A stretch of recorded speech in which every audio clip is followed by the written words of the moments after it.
I would like to think that I've always been a little different than most lawyers in that a problem with us as lawyers is that we are trained to be risk averse. That is by definition what we do. We look at issues and tell clients what can go wrong or what will go wrong or how bad it is. And so that mindset sticks with you.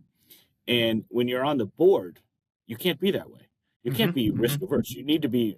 This is a good thing about going to the University of Chicago and doing law and econ. While some law and econ is, I understand the business aspects of this, and I hope that I do regularly bring to my clients not the risk averse version of lawyers, but the one that can analyze it and lay out what the risks are, but also advise them about the business opportunity that may lie therein, and let them make the decision about how much risk they want to take on, or how little risk they want, and then make the decisions that way.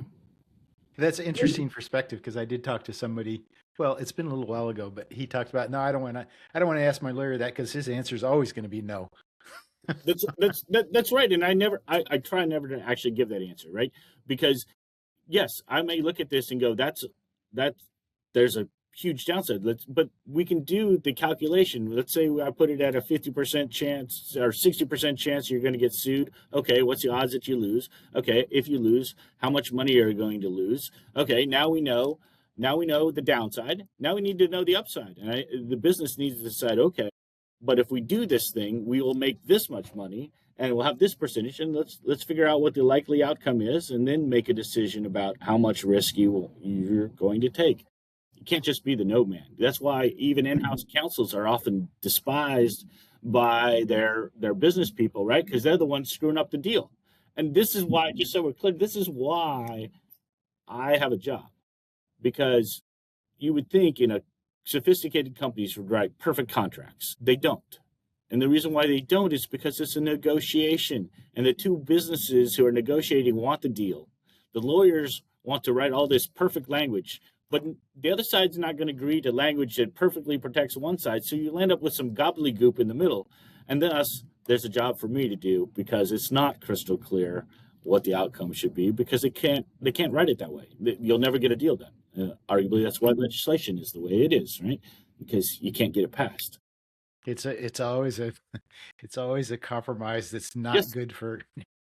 Anyway, but that's a whole nother story. So for business owners watching this who've never thought about board composition, why does it matter who's sitting in those seats? Well, it matters because those people are helping decide your future, right? They're setting the board is presumably setting the direction, and the officers, the executives are executing thereon.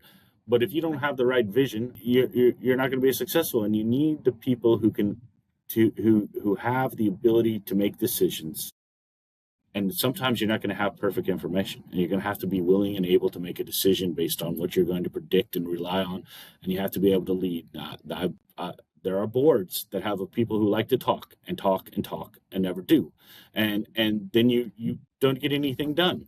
And if you have the people in there that are look, you can't have too many risk. You don't want risk preferring, and you can't have too many people who are look at the glass and say it's half full. You have to be realistic too. So you need some vision. You need some balance on that board, so that you have a true, and you have to have people who trust and believe in each other on that board, so that you can have a true airing of issues and come to the best decision.